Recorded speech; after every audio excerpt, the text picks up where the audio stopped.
కంచుకోటల్లోనూ షాక్లు తగలడంతో వైసీపీలో సైలెంట్ వాతావరణం ఏర్పడింది.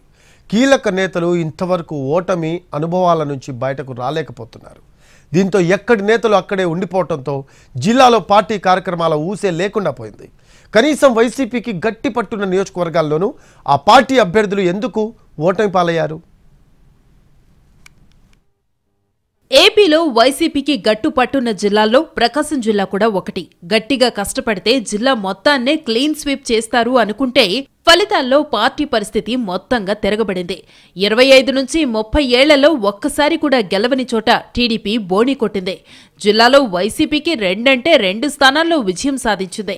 ఎర్రగొండపాలెం నుంచి తాటిపర్తి చంద్రశేఖర్, దర్శి నుంచి బూచేపల్లి శివప్రసాద్ రెడ్డిలు మాత్రమే గెలిచారు. ఇక్కడ కూడా పార్టీ సపోర్టుతో పాటు వారు వ్యక్తిగత శ్రద్ధ వల్లే బయటపడ్డారు. ఉమ్మడి ప్రకాశం జిల్లాలో 12 స్థానాలకు గాను 2019లో 8 చోట్ల గెలిచిన వైసీపీ 2024 వచ్చేసరికి కేవలం 2 సీట్లకే పరిమితమైంది.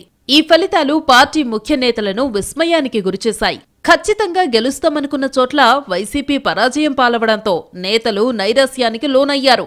దీంతో ఎన్నికల ఫలితాల తరువాత జిల్లాలో పోటీ చేసిన అభ్యర్థులు కనీసం సమీక్షలు కూడా నిర్వహించలేదు. ఒంగోలులో పోటీ చేసి ఓడిన వైసీపీ కీలక నేత బాలినేని శ్రీనివాసరెడ్డి ఫలితాల తరువాత హైదరాబాద్కే పరిమితమయ్యారు.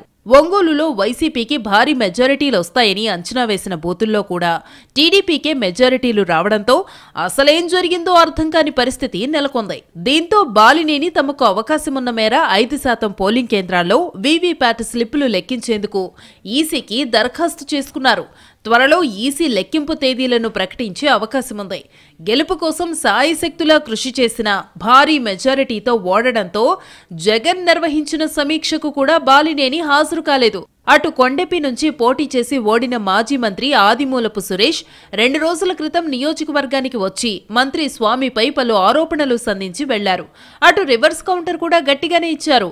ఏది ఏమైనప్పటికీ గత వైసీపీ ప్రభుత్వ హయాంలో తెలుగుదేశం పార్టీ ఎమ్మెల్యేలు, నియోజకవర్గ ఇన్ఛార్జీలు ఏకతాటిపైకి వచ్చి పార్టీ కార్యక్రమాలను విజయవంతం చేసుకుని జిల్లాలో ఆ పార్టీకి పునర్జీవం పోశారో అదేవిధంగా వైసీపీ నేతలు కూడా జిల్లాలో పార్టీని నిలబెట్టాలని వైసీపీ శ్రేణులు కోరుతున్నారు.